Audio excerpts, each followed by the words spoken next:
उल्टापुर नाम का एक गांव था, जहां पर सारी चीजें उल्टी थी। घर उल्टे और तो और लोगों के काम करने का तरीका भी उल्टा। फिर एक दिन ये खबर शिमलापुर गांव के हरीश को पता चलती है और वो खुद ही अपनी आंखों से इस गांव को देखने के लिए आता है। वो देखकर कहता है, अरे ये क्या, यहाँ तो जैसा सुना था वैसी ही सारी चीजें उल्टी हैं। घर से लेकर कुएं सब उल्टे हैं, पर ये सब संभव कैसे है? हरीश गांव में जाता है और उसे एक आदमी से मिलता है जो अपनी साइकिल उल्टी चला रहा होता है और हरीश उससे पूछता है, सुनिए, क्या आप मुझे बता सकते हैं कि यहाँ सब उल्टा क्यों है और आप ये साइकिल उल्टी क्यों चला रहे हैं? मुझे ये तो नहीं पता, पर जब से मैं इस गांव में हूँ तब से सब ऐसा ही चल रहा है। पर तुम ये बात गांव के मुखिया से पूछ सकते हो, उन्हें जरूर कुछ पता होगा। और वो मुझे कहाँ मिलेंगे? गांव में एक बहुत बड़ा पेड़ मिलेगा, जो कि गांव में अकेला सीधा पेड़ है। आपका बहुत बहुत शुक्रिया।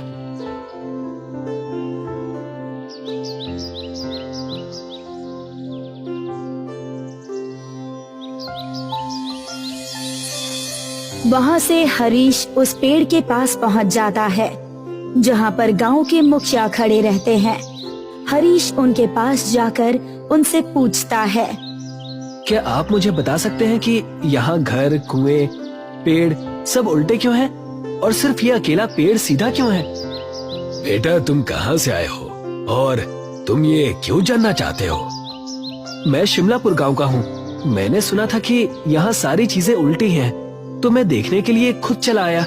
और अब जब मैंने सारी चीजों को अपनी आंखों से देख लिया है, तो मैं बस जानना चाहता हूँ कि यहाँ सारी चीजें ऐसी क्यों हैं। फिर मैं गांव जाकर सारी बातें लिखकर उसे गांव में बांट दूंगा।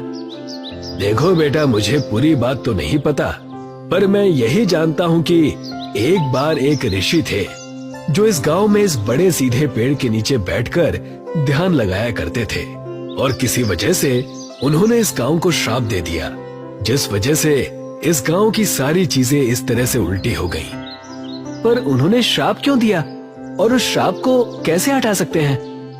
बेटा, ये तो मुझे भी नहीं पता, पर अगर तुम्हें जानना है तो तुम गांव के पुस्तकालय में जाकर खोजबीन कर सकते हो। शायद तुम्हें वहाँ कुछ मिल जाए। आपका बहुत बहुत धन्यवाद। वहाँ से हरीश गांव के पुस्तकालय में जाता है।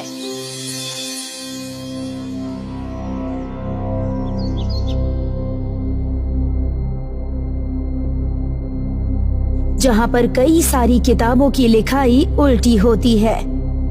यहाँ के किताबों में तो लिखावट भी उल्टी है, इसे तो पढ़ना भी बहुत मुश्किल है। हरीश किताबों को पढ़ने की कोशिश करता है। वैसे ही उसकी नजर एक किताब पर पड़ती है जो कि बाकी किताबों से थोड़ी अलग थी।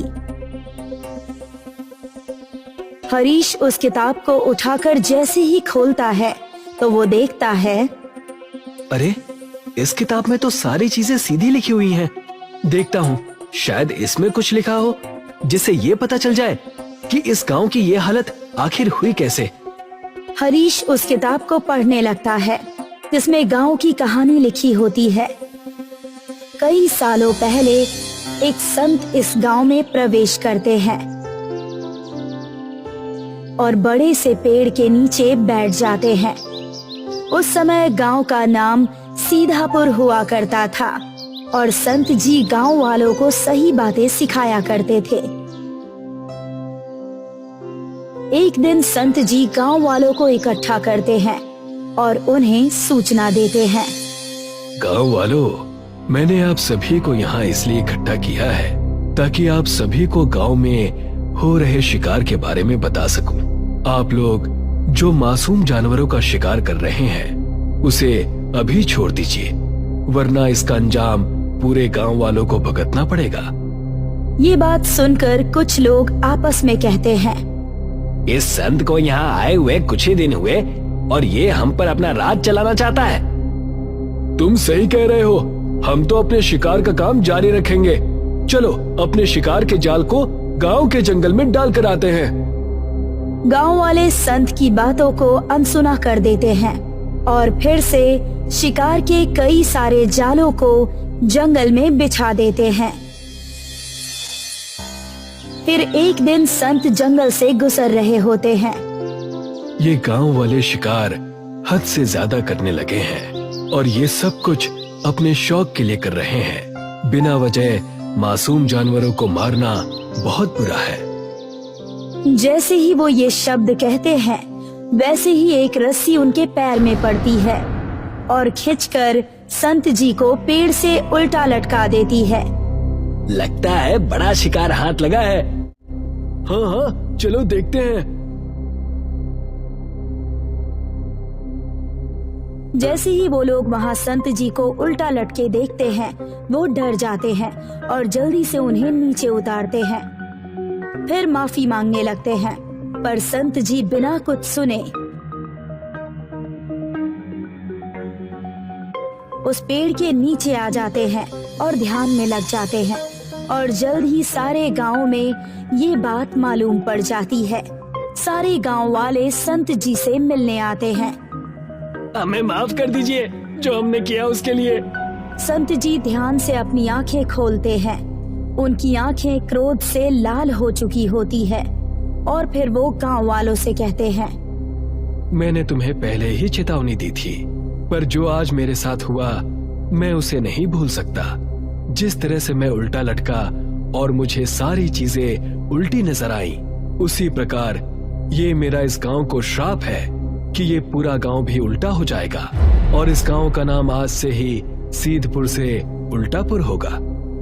गांव वाले ये सुनकर उनसे माफी मांगने लगते हैं और वादा करते हैं कि वो कभी भी आगे से शिकार नहीं करेंगे। ये देखकर संत जी को उन पर तरस आ जाती है और वो उन्हें बताते हैं, एक दिन आएगा जब एक नेक इंसान जो तुम्हारी परिस्थिति पर तरस खाएगा और तुम्हारी मदद करने की कोशिश करेगा।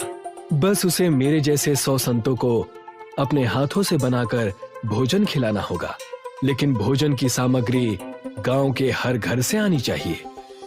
तब से लेकर आज तक सारी चीजें उल्टी है, बस उस पेड़ को छोड़कर जहाँ पर संत जी बैठा करते थे। ये किताब जो संत जी ने खुद ही लिखी थी, इस किताब को पढ़कर हरीश मुखिया के पास जाकर उन्हें सारी बातें बताता है और कहता है, अगर हमें ये श्राप तोड़ना है तो हमें सारे गांव के घरों से खाने का सामान मंगाना होगा। ये तुम सही कह रहे हो। मैं आज ही सारे गांव वालों को जमा करता हूँ और उन्हें सारी बातें बताता हूँ। पर वो व्यक्ति है कौन जो हमारी मदद करना चाहता है? मुखिया जी, वो और कोई नहीं, मैं ही हूँ। जब से मैं आया हूँ मुझे आप लोगों की परिस्थिति पर तरस आ रहा है और मैं तो बस आप लोगों की मदद करने का कोई उपाय ढूंढ रहा था, तभी मुझे वो किताब मिली। बहुत बहुत धन्यवाद तुम्हारा बेटा। मुखिया सारे गांव वालों को जमा करता है और सारी बातें विस्तार से बताता है और फिर गांव वाले कहते हैं, हम सारी चीजें करने को तैयार हैं। हमें इस श्राप से मुक्त होना है हरीश, तुम बस खाना बनाना। हम सभी गांव वाले गांव के सभी घरों से तुम्हें खाने का सामान लाकर देंगे। जी ठीक है, तो मैं 100 संतों के लिए खुद खाना बनाऊंगा और इस गांव को इस उल्टे होने के श्राप से मुक्त कराऊंगा। गांव के हर एक घर से कुछ न कुछ सामान आता है और सबको जमा करके हरीश संतों के लिए खाना बनाता है। अगले दिन गांव वाले 100 संतों को बुलाते हैं भोजन के लिए। खाना खाने के बाद उनमें से एक संत मुखिया जी से पूछते हैं, क्या हुआ मुखिया, अचानक से हम सभी के लिए ये दावत कैसी? कई वर्षों पहले एक संत ने इस गांव को श्राप दिया था कि इस गांव की सारी चीजें उल्टी हो जाएं, चाहे वो घर हो या फिर पेड़ या फिर कुआं। और उन्होंने कहा था कि ये सभी चीजें ठीक तभी होंगी जब कोई नेक इंसान हमारी इस दशा को देखकर हम पर तरस खाएगा और वो 100 संतों को अपने हाथों से बनाकर भोजन कराएगा और भोजन का सामान गांव के हर एक घर से आना चाहिए। संत हरीश को अपने पास बुलाते हैं। हरीश बेटा, तुमने जो इस गांव के लिए किया है उसे देखकर हम सब बहुत खुश हैं। अगर ये गांव इस श्राप से मुक्त हुआ है तो इसका श्रेय सिर्फ और सिर्फ तुम्हें जाता है। संत जी, ये मेरा कर्तव्य है कि मैं लोगों के लिए अच्छा करूं। सदा खुश रहो बेटा। ये कहकर सारे संत गांव वालों को आशीर्वाद देते हैं और अपने रास्ते निकल जाते हैं। और फिर अगली सुबह जब सूरज उगता है तो सारी चीजें एकदम सीधी हो जाती है। गांव के हर एक घर सब सीधे हो जाते हैं। ये देखकर गांव वाले बहुत खुश हो जाते हैं और मुखिया जी सारे गांव वालों को एक साथ जमा करते हैं। हरीश बेटे, तुम्हारा बहुत बहुत धन्यवाद। जो तुमने हमारे लिए किया शायद ही कोई करता है। इसकी कोई जरूरत नहीं है मुखिया जी। बस आप गांव वालों को बता दीजिए कि पहले वाली गलतियां वापस ना दोहराएं। हाँ, तुम सही कह रहे हो। तभी मुखिया जी सारे गांव के लोगों से कहते हैं, इस गांव में आज के बाद कभी कोई जानवरों का शिकार नहीं करेगा और अगर कोई शिकार करते हुए पकड़ा गया तो उसे गांव से निकाल दिया जाएगा। हाँ, हम कभी मासूम जानवरों का शिकार नहीं करेंगे। और उसी वक्त मुखिया जी गांव का नाम फिर से सीधापुर रख देते हैं और गांव के सभी लोग अब अपने सीधे गांव में खुशी से जीते हैं।